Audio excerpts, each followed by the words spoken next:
다른 사람과 더 어울리는 게 필요한데 또 뇌는 다른 사람을 위협으로 받아들이고 자꾸 막아요. 그러니까 외로울 때 점점 더 그 안에 빠져들어갈 가능성이 많은 게 사실이에요. 그러면 이거 어떻게 우리가 해결을 해야 될까?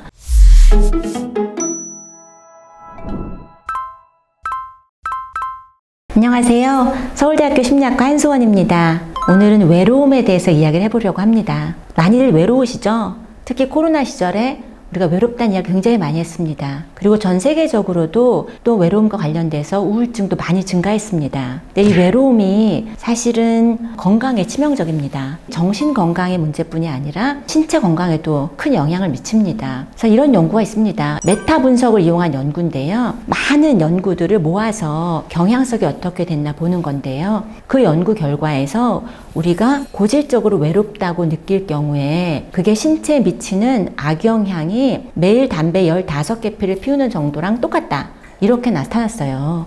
엄청난 영향이죠. 어른들만 외로운 게 아니라 아이들도 외롭습니다. 코로나 시절에 학교도 많이 안 가고 그럴 때 3, 4학년 정도 된 아이들을 상대로 친구가 있느냐 물어봤을 때 친구가 한 명도 없다 라고 대답한 아이가 60%였던 그런 설문이 있었습니다. 10살 된 아이가 자기 되게 친구 하나도 없고 외롭다 이렇게 말하면 아유 그냥 괜찮아 나중에 생겨 이렇게 말씀을 하시잖아요. 그런데 10살짜리 아들이 담배 15개 피를 매일 피운다. 그럼 기겁을 하겠죠. 근데 그 정도로 나쁜 영향이 있다는 거예요. 외롭다는 게 어떤 의미에서는 적응을 위한 것입니다. 뇌의 입장에서는 외롭다는 것은 사람이 필요하다는 거기 때문에 우리가 배가 고프면 밥을 먹게 되는 것처럼 외로우면 사람과 관계를 더 많이 만들어야 되는 기제거든요. 그런 점에서 나쁜 게 아니죠. 근데 외로울 때는 주변에 사람이 없어서 외롭다는 것이 아니라 사람이 많아도 외로울 수 있어요. 관계가 내가 생각하고 원하는 관계만큼 사회적 관계가 있지 않을 때 외롭다고 느끼는 주관적인 감정이 외로움이다. 이렇게 우리가 정의하거든요. 그런데 문제가 뭐냐면 이 뇌 입장에서는 항상 위기가 있을 때 위협이라고 느끼거든요. 그런 위협 상황에서는 사람이란 존재가 그 위협과 관련된 존재잖아요. 그렇기 때문에 다른 사람과 관계에서 더 민감해지는 거예요. 그럼 사람들이 자꾸 피하게 되고 더 사람을 주변에 두기가 어려워지거든요. 외로울 때는 우리가 다른 사람을 열고 받아들이기가 힘들어져요. 그게 외로움의 증상 중에 하나입니다. 근데 이 외로움이라는 게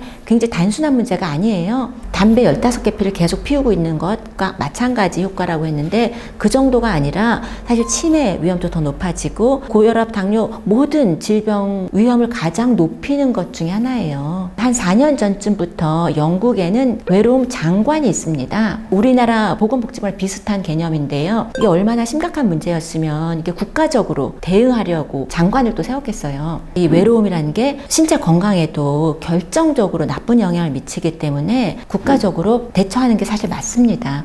왜냐하면 우리가 암이라던가 흡연, 비만, 치매 이런 문제들을 국가적으로 대응하잖아요. 이걸 어떻게 해결할 것인가. 외로움도 마찬가지예요. 너무나 심각한 문제이기 때문에 국가적으로 대응하는 것이 필요합니다. 근데 이렇게 외로운 것이 나쁘다. 제가 이렇게 말씀드렸어요. 그러면 이거 어떻게 우리가 해결을 해야 될까? 다른 사람과 더 어울리는 게 필요한데 또 뇌는 다른 사람을 위협으로 받아들이고 자꾸 막아요. 그러니까 어떻게 해야 되냐면 옆에서 외롭고 힘들 때 다 같이 옆에 가서 도와줘야 되고 이렇게 돼야 될 것 같잖아요.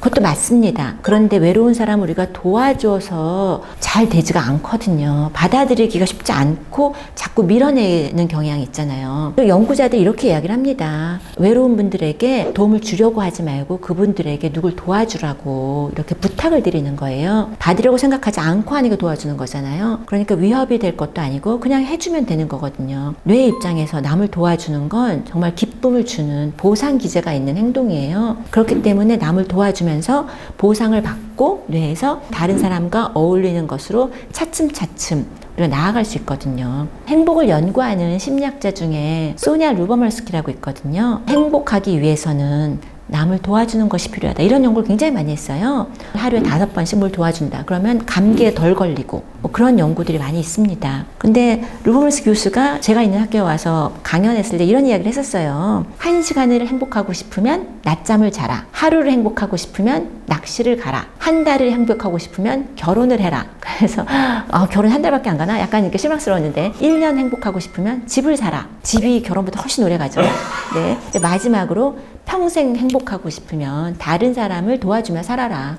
이게 연구 결과에 나온 건데 동의가 되는 그런 말이었습니다. 성취하고 일하는 것에 중점을 두고 사는 것이 아니라 사람들과 더불어 살아야 되고 혼자 힘으로보다는 다 같이 사회적으로 또 국가적으로 우리가 고쳐야 되는 그런 문제거든요. 그리고 개인적으로는 내가 좀 나서서 도와주는 것도 해보고 다른 사람과 대화할 때 집중하는 연습도 해보고 그런 게 필요합니다. 부모님은 외로움을 많이 느끼는 편이신가요? 저도 외로울 때도 있는데요. 사실 저는 뭘 많이 하는 걸 좋아하거든요. 새로운 걸 많이 하는 걸. 그것도 사실 또 한 가지 방법이죠. 사실 이런 유튜브도 마찬가지죠. 그냥 새로운 걸 해보는 거죠, 뭐 제가. 다른 사람들하고 연결되는 걸 무서워하지 않고 하려고 노력을 합니다. 근데 저도 심리학 얘기할 때를 빼면 내성적인 편이에요. 그렇지만 제가 좋아하는 것, 심리학이라던가 열정을 가지고 있는 건 다른 사람에게 얘기하는 것도 굉장히 즐겁고 그렇기 때문에 내가 열정적으로 할 수 있는 걸 찾아서 그걸 나눈다면 외로움을 줄이는 길이 될 수 있고요.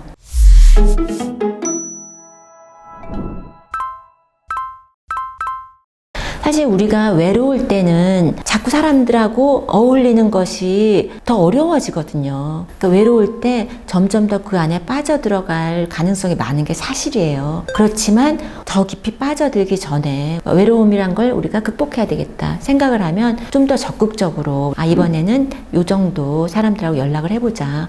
내가 요 정도 다른 사람을 도와줘보자. 이렇게 한 단계 한 단계 노력을 해보는 것이 효과가 있습니다. 오늘 내용도 도움이 된다고 생각하시면 구독, 좋아요 부탁드리겠습니다.